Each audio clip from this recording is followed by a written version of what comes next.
Welcome into the PFF NFL Daily. Today discussing the best offenses in the NFL. And Sam, you're writing the article. It's over at pff.com. The best offenses. We're ranking them 1 to 32, but or did you rank them 1 to 32 or just tiers? Did you Both. cop out?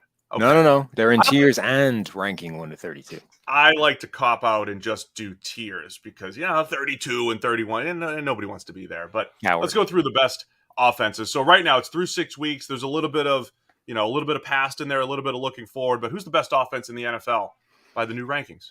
It's all coming up Dallas. Dallas Cowboys had the best offensive line in the NFL. And we did that a week or so ago. And now they have the best offense in the NFL. And when you think about it, it kind of makes sense, right? They've got this incredible offensive line now, and they're getting Lyle Collins back. So it's only going to get better.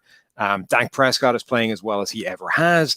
They've always had this group of incredible receivers for the last couple of years. And if anything, that group is getting stronger. They missed Michael Gallup through injury, and all that did is open up opportunities for Cedric Wilson to step into a larger role and suddenly become a really useful playmaker for them. They've finally started to eat into the workload of Zeke Elliott and start giving Tony Pollard a higher workload, and he is the second best graded running back in the NFL this year.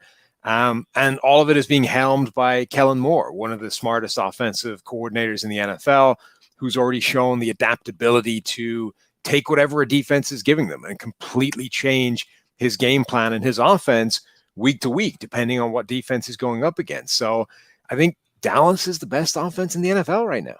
Sounds pretty well-rounded, well-described, Sam. The other number that I'll just throw out there, you've got that expected points added, EPA.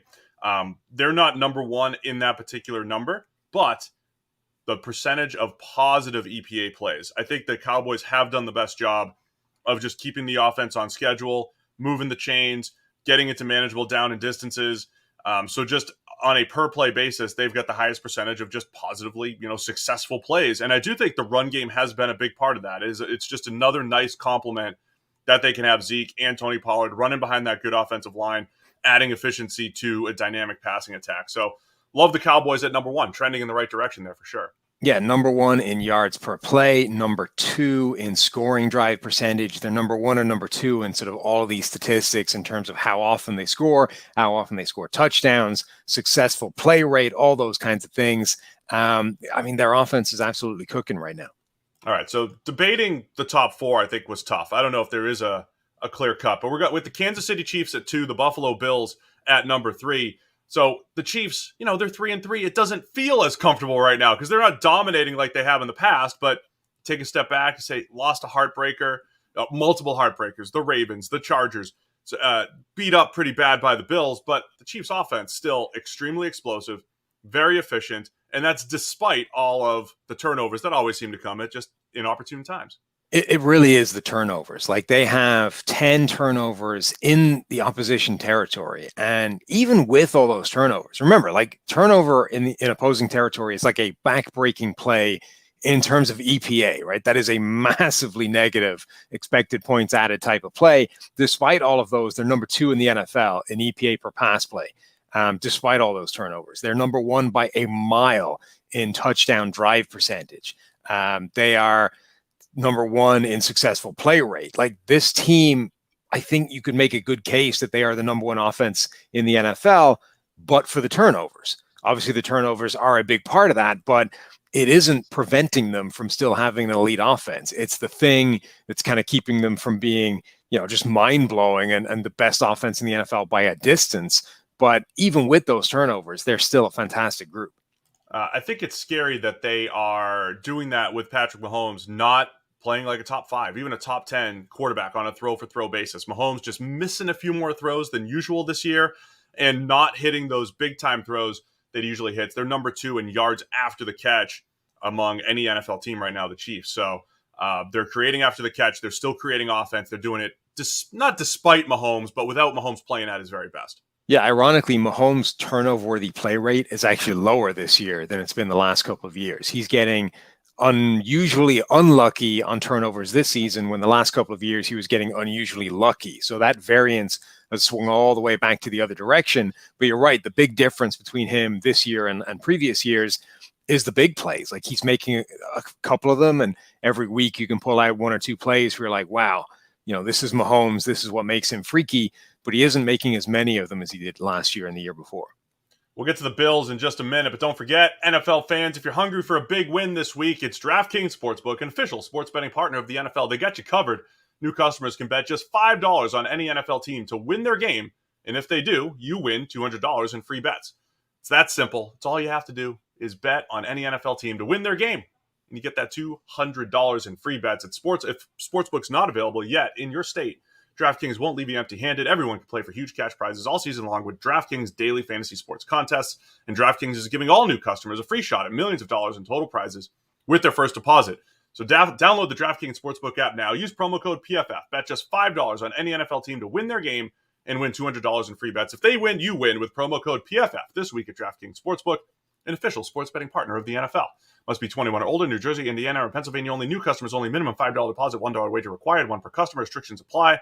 See DraftKings.com/sportsbook for details. Gambling problem? Call 1-800-GAMBLER.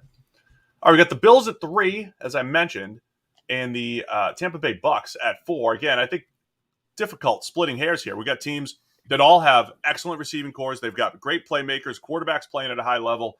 The Bills keep putting a ton of points on the board, despite the QB sneak failures on Monday Night Football. Yeah, all of a sudden when I was doing these rankings, it was like, wow, there's a lot of really, really good offenses in the NFL. All of a sudden, you've got Dallas, Kansas City, the two we've talked about, Buffalo, Tampa Bay are the next two. I think you can keep going. Arizona, the Los Angeles Rams are the next two. Baltimore all the way down at 7 at that point. I think Baltimore still has a pretty elite offense. So I would say that's your first tier, your top tier of offenses, and all of those are pretty formidable, pretty unstoppable, would give defenses nightmares, and have an incredible array of weapons. Like, that's the thing, the common thread throughout all of those offenses. Okay, you can point to the quarterbacks that they've all got really good players at the most important position in the league, but look at the weapons that all of those teams have to deploy, and therefore how hard it is to take any of them or to stop them in their entirety. Like, the Ravens are probably the one where you look at that team and say, that's the weakest receiving group or the weakest group of overall playmakers of them all. But one, they have Lamar Jackson to offset a ton of that. And two, like, all of a sudden, they actually have a ton of receiving weapons. You've got Marquise Brown, who's suddenly catching the touchdowns that he was dropping earlier. Mark Andrews, who's one of the better receiving tight ends in the NFL. They're getting Rashad Bateman back now, who, okay, he dropped a pass that ended up as an interception in his debut, but he was also showed immediately how he's able to sort of add to this offense. So I think that's the big theme, is if you get your quarterback a ton of weapons, you become a really difficult offense to slow down.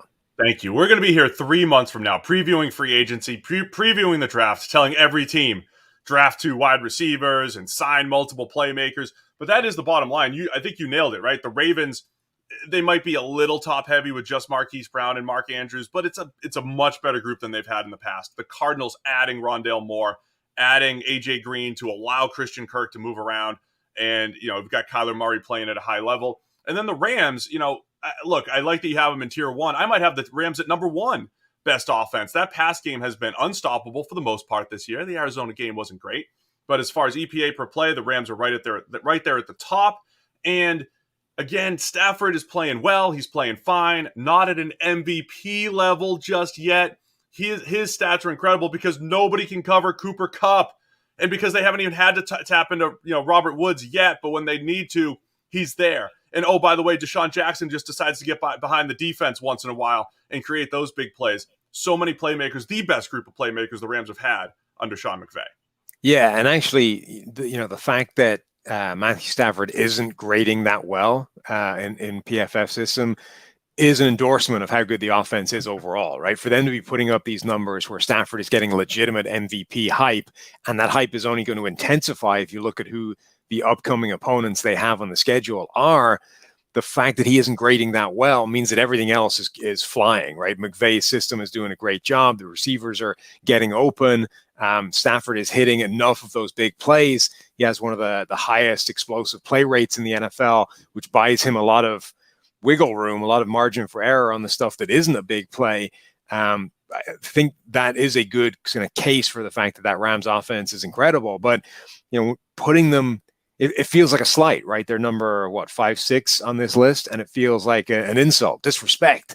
But it's like, which one of these offenses do you take out of that list? Like, which one do you Rams say fans. that the Rams is better than? Because they're Rams all fans, really good. they're going to be upset, Sam. But tier one, it's a great group. Cowboys, Chiefs, Bills, Bucs, Cardinals, Rams, and Ravens. Let us know of that group or someone else who's the best offense in the NFL. It's a PFF NFL Daily.